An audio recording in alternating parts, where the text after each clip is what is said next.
Buen día para todos. Hablar de tuberculosis pues, es un tema bastante extenso, pero digamos que la enfermedad tiene una importancia tal que es necesario hacerlo. La tuberculosis es una enfermedad, una infección prevalente en nuestro medio y a la cual las autoridades mundiales están nuevamente poniendo los ojos sobre ella. Es importante porque no solo sospecharla en nuestros pacientes, sino que también nos estamos relacionando con ella todos los días. En el hecho de ir en el carro y que se nos asome el habitante de la calle a ponernos la galleta Wafer, ese paciente puede estar expectorando micobacterias. Esto significa pues que nos estamos relacionando constantemente pues con ello y probablemente ni siquiera nos damos cuenta de la magnitud del fenómeno.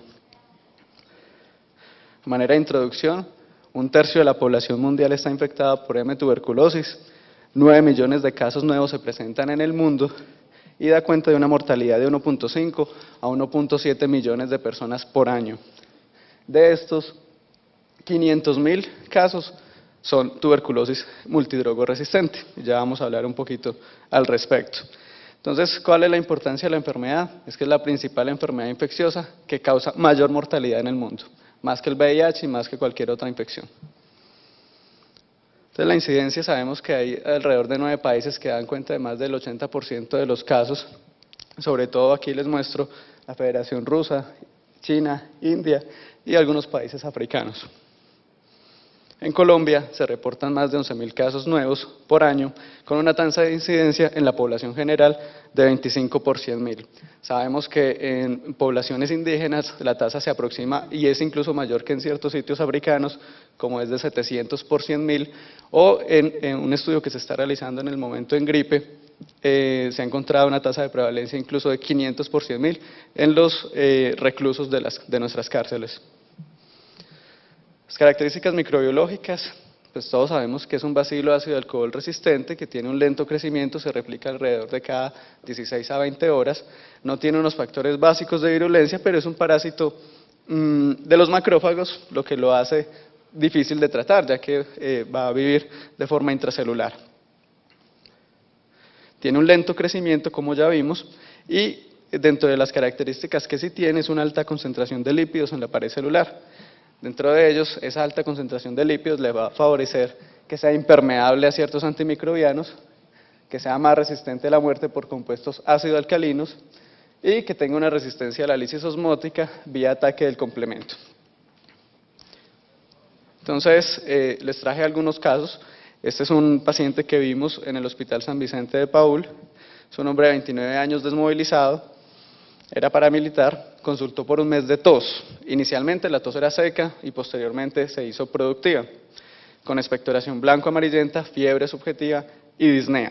Ingresó con una presión límite de 90 a 60, taquicárdico con una frecuencia cardíaca de 120, taquipnéico con una frecuencia respiratoria de 26 y saturando oxígeno FiO2 ambiente de 89%. Se le diagnosticó VIH de novo y el recuento de CD4 fue de 7 células. Esta es la radiografía y aquí tengo la imagen de la tomografía, por lo menos un plano.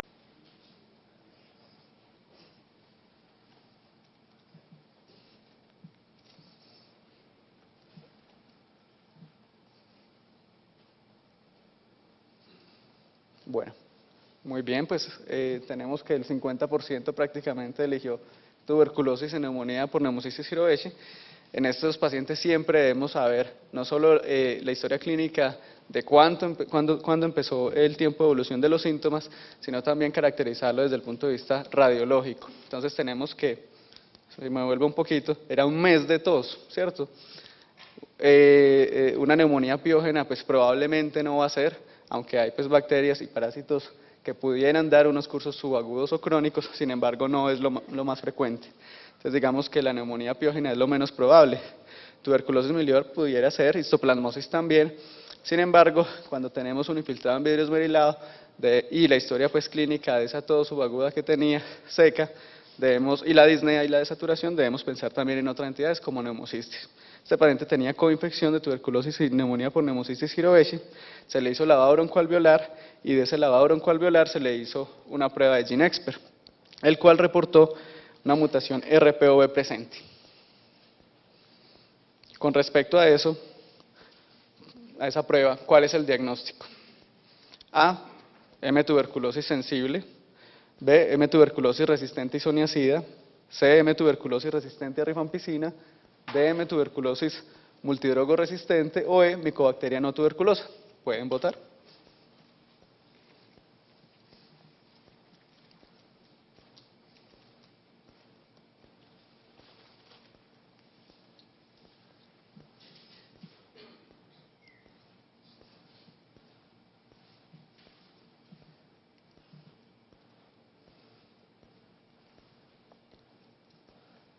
Bueno, entonces la mayoría eligió M. tuberculosis resistente a rifampicina. Ya vamos a hablar pues al respecto, están igual en lo cierto. Entonces, para empezar también el tema, ¿qué es una tuberculosis multidrogo resistente? A, cuando hay resistencia a isoniazida, B, cuando hay resistencia a rifampicina, C, cuando hay resistencia a isoniazida y rifampicina, ahí lo puse como HR, D, cuando hay resistencia a isoniazida, rifampicina, una quinolona y al menos un aminoglicósido, o E, cuando hay resistencia a solo uno de los medicamentos pues, para tuberculosis.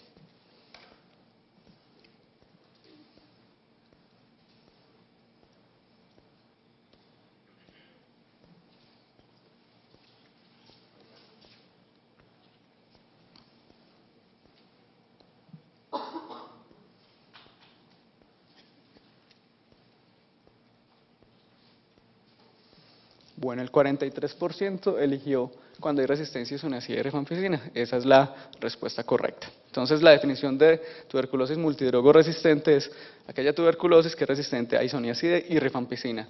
¿Por qué se ha dicho o por qué se ha denominado resistencia a isoniazida y rifampicina? Porque con solo estos dos medicamentos pudiera tratarse y curarse una tuberculosis.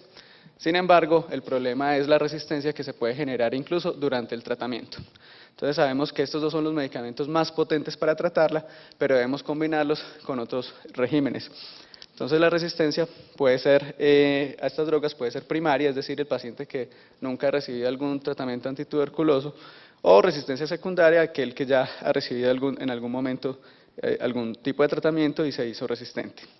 Entonces ya mencionábamos que alrededor de 500.000 casos de TB-MDR son diagnosticados cada año en el mundo.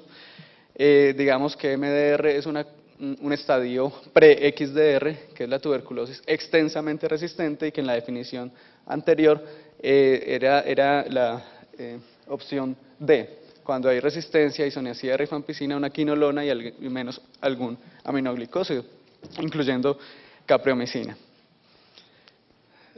China, India y Rusia comprenden el 62% de los casos de tuberculosis multidrogo resistente y la prevalencia de XDR no es conocida.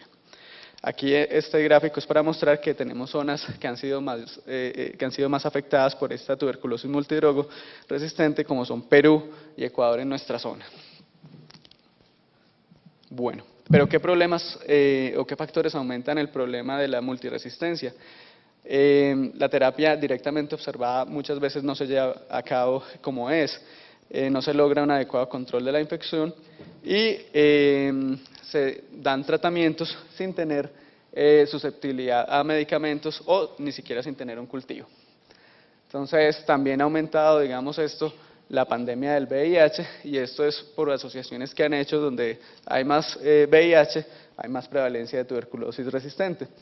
En 2005, y este es un caso, pues es un dato tremendo, solo aproximadamente un 2% de los pacientes con tuberculosis multidrogo resistente, confirmado con cultivo, fueron tratados adecuadamente con medicamentos de segunda línea. Es decir, si esto no se controla y se trata ya, vamos a vivir lo que ya se está empezando a ver, que es una pandemia de XDR. Entonces, para hablar de resistencia, tenemos que comprender un poco de esto. Sabemos y ya es bien conocido la tasa de mutación espontánea que tiene M-tuberculosis a los diferentes medicamentos.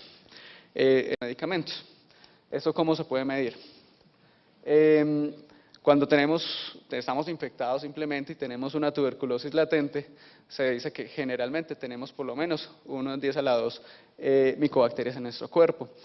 Sin embargo, cuando tenemos la enfermedad, podemos tener, si tenemos cavernas, en solo una de esas cavernas puede haber incluso 10 a la 9 a 10 a la 11 micobacterias. Y podemos tener en nuestro cuerpo incluso 10 a la 13. Entonces, la probabilidad de que alguna de esas micobacterias que tengamos y que sea resistente es muy alta. Entonces, en el lado izquierdo tenemos un paciente que tiene una carga de micobacterias muy baja, no expresa la resistencia espontánea, y aquí tenemos un caso de un paciente que tiene una alta carga de micobacterias, más de 10 a la 8, donde esperamos que alguna de ellas sea resistente por lo menos a isoniazida, rifampicina y a piracinamida.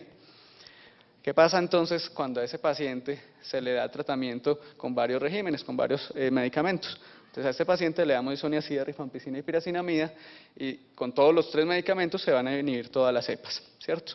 Ese es el resultado definitivo. Sin embargo, si le damos monoterapia con, por decir algo, solo isoniazida, se van a eliminar las cepas que son resistentes a los otros medicamentos, pero va a ser el medio de cultivo, el caldo de cultivo para las que son resistentes a isoniazida. Estas van a proliferar, como vemos ahí, y entre más proliferen, mayor probabilidad de que alguna de las cepas que aparezcan posteriormente sea MDR, resistente a rifampicina y a los otros medicamentos. Bueno, en ese paciente que les comentaba al inicio, sabemos que tiene la mutación RPOB. Esa mutación RPOB es detectada por el GeneXpert que se le realizó. Sin embargo, para darle tratamiento queremos saber qué darle, ¿cierto? Porque no le podemos dar rifampicina, ya sabemos que es resistente.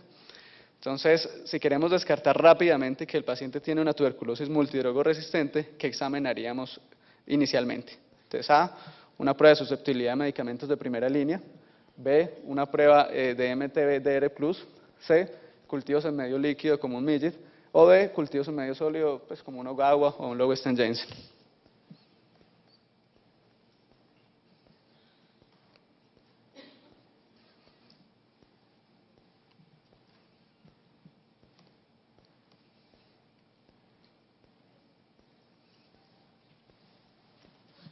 Bueno, el 43% responde que hacerle prueba de susceptibilidad a medicamentos de primera línea, el 32% responde que hacer un MTBDR+. Bueno, la respuesta es esa. Realmente ese paciente debemos hacerle obviamente prueba de susceptibilidad a medicamentos de primera línea, incluso se recomendaría hacer pruebas de segunda línea ya que es resistente a rifampicina, pero si necesitamos un diagnóstico más rápido, ya que el cultivo se va a demorar, primero mientras crece el cultivo, por lo menos 2 meses, luego hacer las pruebas de susceptibilidad a ese cultivo, que puede demorar incluso 1 mes más, y eso en laboratorios pues de alta experiencia. Y si tenemos la suerte de que no se contaminó, de que no hubo ningún problema en el procesamiento, o de que no se agotó la colonia de M tuberculosis, que a veces toca volverle a repicar, vamos a tener los datos probablemente en 4 meses, y en nuestro medio se demoran incluso más de 6 meses. Entonces ese paciente realmente hasta ahí no vamos a saber cómo empezarle un tratamiento inicial. Entonces, lo más importante aquí es ayudarnos de las pruebas moleculares, y una de ellas, aparte de la que ya mencionamos, que es el GeneXpert, que detecta la resistencia a rifampicina, es el MTBDR+, que nos va a dar la susceptibilidad o no a los medicamentos de primera línea, isoniazida y rifampicina. Entonces, ¿qué pasó?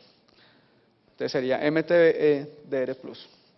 Entonces, para hablar un poquito del rol del laboratorio, sabemos que el BK que le pedimos pues a los pacientes en esputo tiene una sensibilidad en los mejores casos de hasta un 50%, y va a requerir por lo menos el aislamiento de 10.000 microorganismos por mililitro. No va a distinguir obviamente especies de M tuberculosis con otras micobacterias. El cultivo de medio sólido se va a demorar aproximadamente 4 a 8 semanas, es el gold estándar, aunque es un mal gold estándar por los problemas pues que mencionaba. Puede detectar hasta 10 a 100 organismos por mililitro y nos va a permitir cuantificar, especiar y hacer pruebas de susceptibilidad. Los cultivos de medio líquido tienen un resultado en menor tiempo, en aproximadamente 3 semanas. Sin embargo, en muchos laboratorios pues no se realizan, por lo menos en nuestro medio. Y las pruebas de amplificación de ácidos nucleicos, que tienen una mejor sensibilidad que el ZN, el mismo día se puede tener el reporte pues de hechos. El problema es que no va a distinguir microorganismos viables de los muertos, es decir, hay que interpretarlo según el juicio clínico. Entonces, de las técnicas moleculares que disponemos, tenemos el Genotype Mycobacteria Direct, el cual nos va a permitir detectar 4 especies, como todos sabemos: el complejo Mycobacterium tuberculosis, Mycobacterium avium intracelular, Mycobacterium kansasi y Mycobacterium malmoense.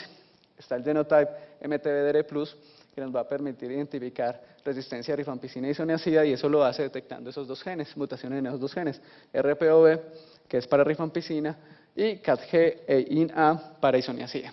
Sin embargo, aunque el más frecuente